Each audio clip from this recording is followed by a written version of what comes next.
इस तरह से गुरु मैया ने सुदामा को पोटरी बेचने दिए। कहा है कि लाला तुम दोनों ईंधन लेने के लिए जा रहे हो, यदि आपको भूख लगे तो दोनों मिल बांट करके खा लेना। कोई भी किसी के साथ में कपट की चाल नहीं चलेगा। दादा चले ही कन्हैया और सुदामा जाकर के जब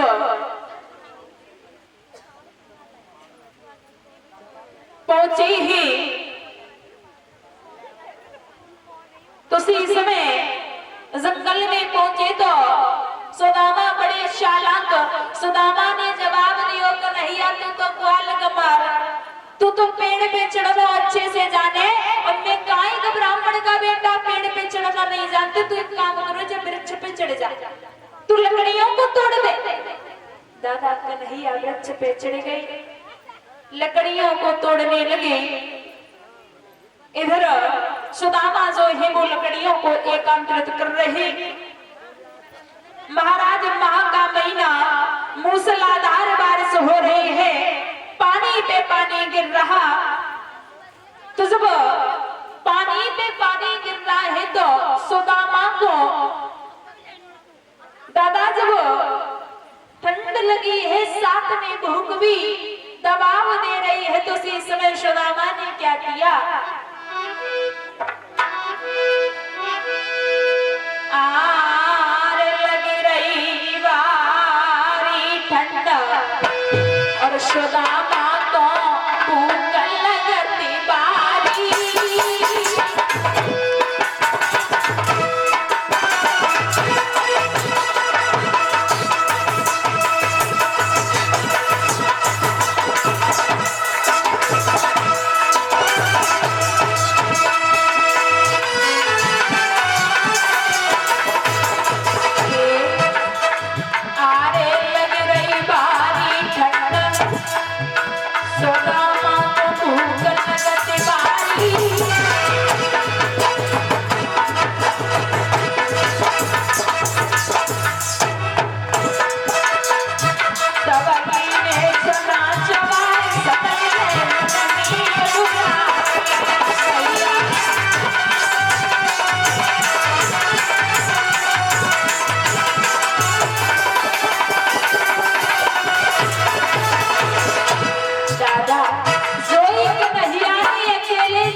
कन्हैया कह रहे बारे सुदामा आरे कपट मेरे सनकियो,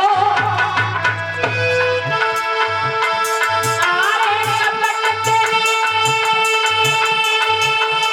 मेरे सनकियो, और क्रोध में आई के श्री कृष्ण ने आई सनापतियो भैया।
बोलिए सतगुरुदेव भगवान की।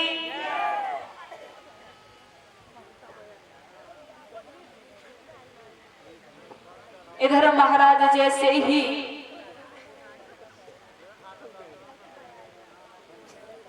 सुदामा ने अकेले अकेले चने चाव लिए। दादा समझ गए कन्हैया की सुदामा मेरे शान में विश्वासघात कर रहा। पूछा है भैया क्या खा रहा, तो जवाब दियो भैया क्या रखो है।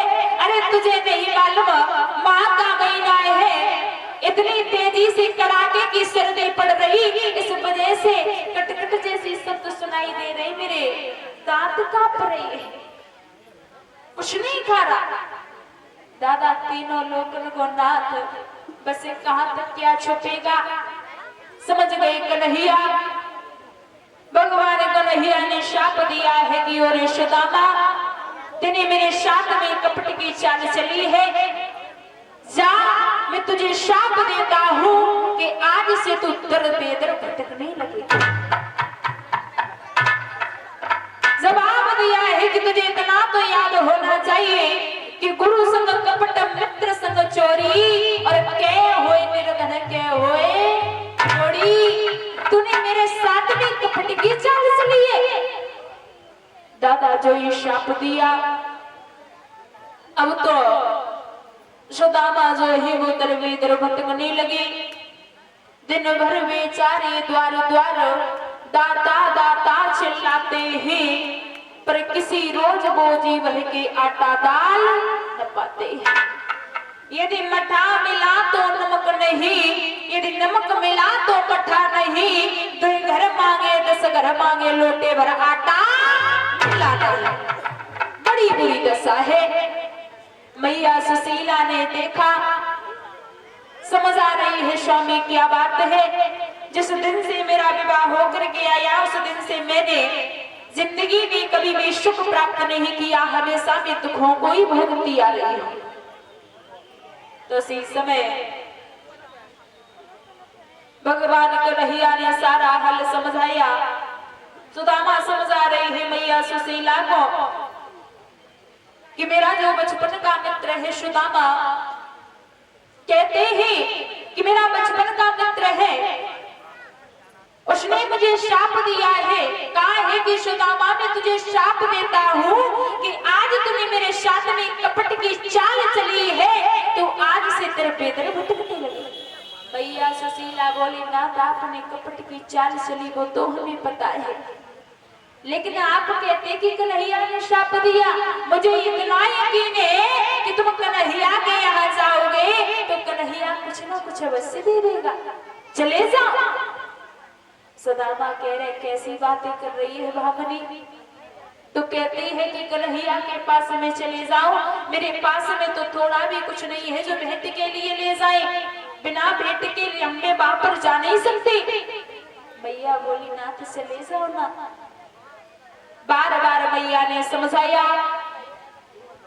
तो सुदामा कह रहे हैं कि यदि कुछ भेंट में मेरे पास में नहीं होगा तो नहीं जा सकते। मैया पड़ोसन के घर पे पहुंची, 3 मुट्ठी चावल लेके आई, सुदामा को दिए। जवाब दिया है सुदामा से कि नाथ मैं आपके लिए 3 मुट्ठी चावल लेके आई हूं, अब तो आप दोहरिया जा सकते हो। भैया सुशीला नहीं मानी तो जाने को तैयार हुए।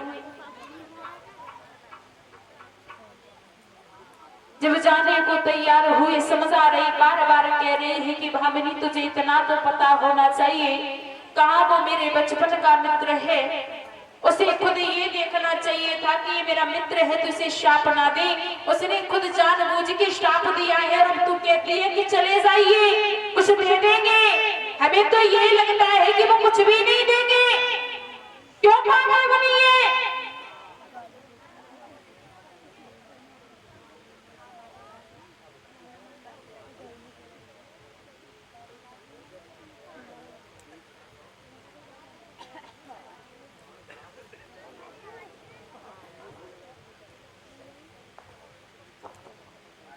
और ध्यान में सुनावत तैयार हो तो आ जाए। इधर बार बार समझा रही है, सुदामा कह रही है, सुशीला की भद्रे तुझे इतना तो पता होना चाहिए, तू मुझे जबरदस्ती दोहरिका तक भेज रही है। यदि कन्हैया ने मुझे पहचानने में इनकार कर दिया तो मैं क्या करूंगा? तो मैया सुशीला कह रही, ना तो हमें इतना तो यकीन है, इतना तो भरोसा है कि कन्हैया कभी भी तुम्हें अनदेखा नहीं कर सकता, इसलिए तुम चले जाओ। और ये बात भी सत्य है दादा। कहते हैं ना कि दुनिया के जितने भी लोग हैं सब दुनिया के पीछे भटक रहे हैं, सोच रही है मेरा है, ये मेरा है। अच्छा दादा एक बात बताइए, मैंने अपनी आंखों से देखा है काफी प्रेमी ऐसे हुए हैं जिन्होंने दुनिया के लिए पता नहीं क्या से क्या कर दिया। कोई कहता भैया ने उसकी वजह से जहर खा लिया, कोई कहता मैंने उसकी वजह से फांसी लगा ली, कोई कहता कि मैं उसकी वजह से जीना ही छोड़ दूंगी। लेकिन दादा मैं तो ये सुनना चाहती हूँ, कोई भी ये नहीं कहता कि मैं कन्हैया के बिना जीना छोड़ दूंगी, मैं कन्हैया के लिए फांसी लगा लूंगी, मर जाऊंगी। कहते हैं ना कि गब्बार कह के देखिए कि मैं कन्हैया के बिना एक पल भी नहीं रह सकती, तो कन्हैया आकर के आपका दर्द जरूर समझेगी।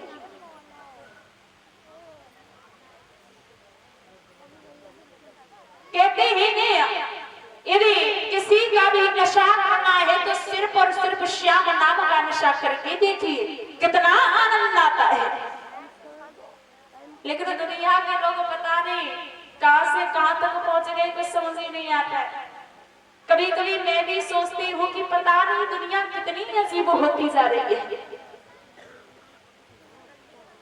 अच्छा दादा पहले के लोग फिर भी ठीक थे, आज भी है कुछ हमारे बुजुर्ग जो कि अभी भी हमेशा नहीं तो थोड़ा बहुत भगवान के लिए भजते हैं, भगवान का कीर्तन गुणगान करते हैं। लेकिन आजकल जो नए भैया हैं वो तो भैया उनकी तो कुछ पूछो ही मत, सीधा कहते हैं कहाँ टाइम रखा है और भी काम पड़े। अच्छा भैया लोग बुराई नहीं मानेंगे क्योंकि मेरा काम है समझाना। यदि आपको कहते हैं ना कि जो मानना चाहिए वो तो लोग नहीं मानते और जो नहीं मानना चाहिए वो तुरंत मान लेते।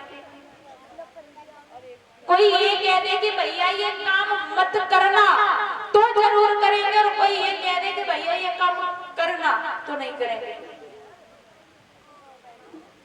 तो ये ऐसा लगता है कि ये कहीं गलत ना करवा रहा हूं। हमेशा अपने मूड से ही अपने आप ही चलते रहते, पता नहीं कब कहां कैसे कहां तक पहुंच जाए।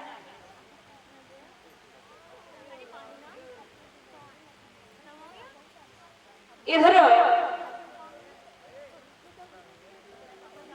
समझ आ रही है सुशीला चले जाइए नाथ। तो इसी समय आज सुदामा जो है वो चलने के लिए तैयार हुए। चले ही सुदामा वहां से तुम कैसे जा रहे हैं, सोचते जा रहे हैं कि मेरा बचपन का मित्र है, पता नहीं मुझे पहचानेगा या नहीं। सुदामा की जाके तैयार होता जाए। चले ही वहां से सुदामा और सोचते जा रहे हैं कैसे जा रहे हैं सुदामा।